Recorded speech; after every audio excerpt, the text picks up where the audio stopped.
Germany ने piracy से लड़ने के लिए सीक्रेटली वेबसाइट्स ब्लॉक करनी शुरू की बिना पब्लिक को पता चले, लेकिन एक आईएसपी की गलती से वो सीक्रेट लिस्ट लीक हो गई। 10 महीने तक सब कुछ सामने था। अब यूएस भी वही मॉडल लाना चाहता था। एफएडीपीए लॉ के थ्रू, यानी कि foreign anti digital piracy act, एक प्रपोज्ड यूएस लॉ है जो राइट्स होल्डर को वेरीफाइड पायरेसी वेबसाइट्स ब्लॉक करने का अधिकार देते हैं। ये यूरोप के साइट ब्लॉकिंग मॉडल से इंस्पायर्ड है, लेकिन ट्रांसपेरेंसी और सेंसरशिप को लेकर डिबेट चल रही है। सेंसरशिप या सोल्यूशन? आज हम साइट ब्लॉकिंग के इस हिडन वर्ल्ड का सच खोलने वाले हैं। Most of the pirate websites को बैन करना काफी मुश्किल है, इसीलिए जर्मनी के आईएसपीज को एक सीक्रेट लिस्ट दी गई थी जिसमें पायरेटेड डोमेन्स थे जिन्हें ब्लॉक करना था। यह प्रोसेस ऐसा था कि इंटरनेट यूजर्स को इन पायरेट साइट्स के एग्जिस्टेंस का पता नहीं चलने देना था। सॉर्ट ऑफ मिशन इम्पॉसिबल ही समझो।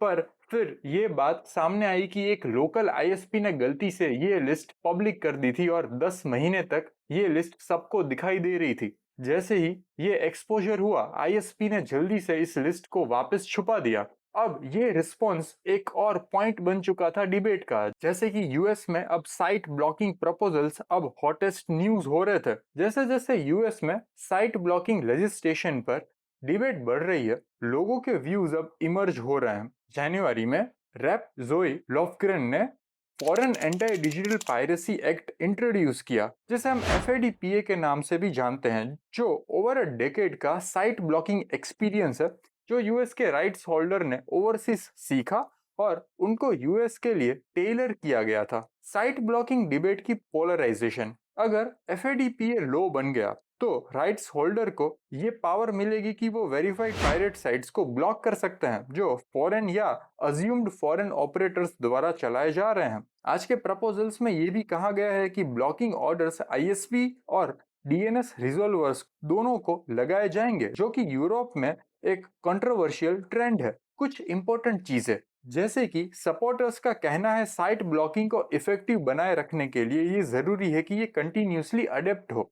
तो एफएडीपीए जो अभी प्रपोज हो रहा है वो एक स्टार्टिंग पॉइंट है यूएस में साइट ब्लॉकिंग के लिए। एफएडीपीए को सपोर्ट करने वाले लोग ये कह रहे हैं कि ये एक प्रिडिक्टेबल फ्रेमवर्क है, लेकिन इसमें अडेप्ट और एक्सपांड करने की जरूरत भी है। यूरोप से सीखने की क्या जरूरत है? एसओपीए डिबेट 2012 में जैसे कि कुछ वाइल्ड प्रिडिक्शंस थे, वैसे अब यूरोप के एग्जाम्पल से हम ये सीख सकते हैं। यूएस राइट्स होल्डर ने जो साइट ब्लॉकिंग इंप्लीमेंट किया था यूरोप में, उसे काफी डेटा मिलता है। ये इंफॉर्मेशन काफी यूजफुल भी है। जर्मनी का साइट ब्लॉकिंग मॉडल, जर्मनी में clearing body for copyright on the internet, जिसे सीयूआईआई का मॉडल कहा जाता है, ये काफी सक्सेसफुल रहा है। सीयूआईआई राइट्स होल्डर और लोकल आईएसपीज के साथ मिलकर काम करता है और कॉपीराइट इन्फ्रिंजमेंट वाले साइट्स को ब्लॉक करने के इंस्ट्रक्शंस देता है। ये प्रोसेस कोर्ट ऑर्डर्स के बिना होते हैं, लेकिन जो डोमेन्स ब्लॉक होते हैं वो कॉन्फिडेंशियल लिस्ट में होते हैं जिसे पब्लिक एक्सेस नहीं होता।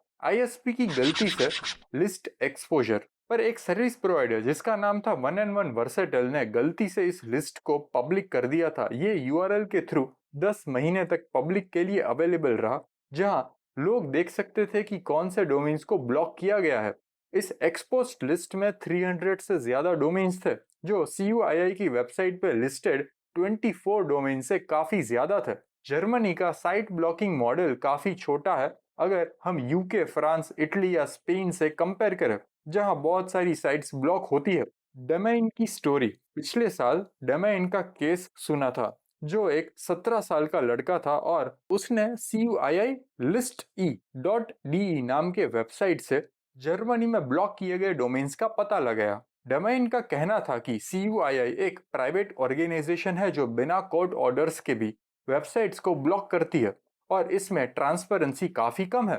ट्रांसपेरेंसी और सेंसरशिप के लिए अब हम बात करते हैं सेंसरशिप की। एक आर्टिकल जो प्रो एफएडीपीए था, जिसमें यह कहा गया है कि यूएस को पायरेसी रोकने के लिए साइट ब्लॉकिंग करनी चाहिए। इस आर्टिकल ने कंसर्न्स को डिसमिस किया है, जिसमें कहा गया था कि एफएडीपीए सेंसरशिप का टूल बन सकता है, लेकिन सपोर्टर्स ये कह रहे हैं कि अगर ट्रांसपेरेंसी हो तो ये सेंसरशिप नहीं होता।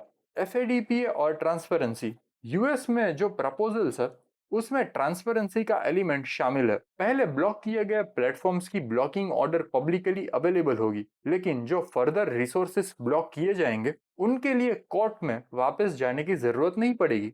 लेकिन अगर ट्रांसपेरेंसी रिक्वायरमेंट नहीं होती तो कोई पब्लिक इंफॉर्मेशन अवेलेबल नहीं होती। तो कंक्लूजन पे आते हैं। तो ये डिबेट अभी भी चल रही है। अगर एफएडीपीए पास होता है तो लॉन्ग टर्म में इसका क्या इम्पैक्ट होगा वो देखना होगा। अभी के लिए आपको ये टॉपिक कैसा लगा? क्या आप भी साइट ब्लॉकिंग और सेंसरशिप समझते हैं, या ये पायरेसी रोकने के लिए एक जरूरी तरीका है? अगर आपको ये वीडियो पसंद आया तो प्लीज लाइक और शेयर करें, और ऐसे इंटरेस्टिंग टॉपिक्स के लिए सब्सक्राइब करें।